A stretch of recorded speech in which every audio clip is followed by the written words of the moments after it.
Olwaleero njagadde tulabe enkoleeza ya gaasi entuufu ng'okoleeza na kabiriiti kye njagadde okubeera nga tulaba. Tutandike.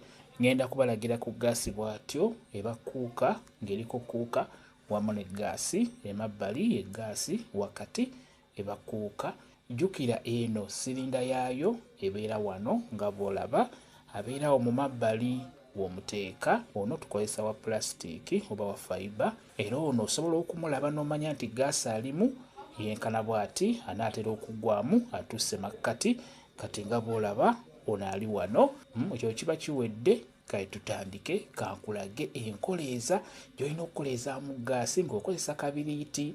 Ono ye wa masannyalaze, osobola omukoleeza n'amasannyalaze ate era osobola omukoleeza n'akabiriiti.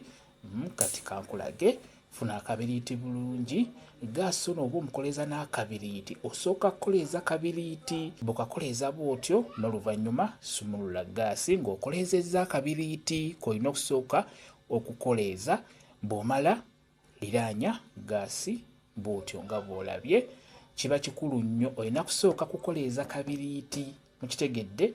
Bw'onaagamba nti osooka osumulula eggaasi, akabiriiti kano kajja kusumbuwa okukoleeza. Singa onaasaza omulundi ogusooka n'ogwokubiri, jjukira gaasi abeera asaasaana. Bw'onaakakoleeza gaasi oyo ajja kukanga. N'olwekyo sooka okoleeza akabiriiti n'oluvannyuma osumulule eggaasi oteekeko omuliro asobole okwaka.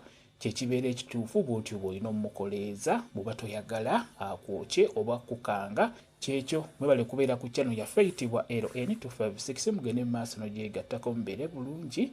Mweraba.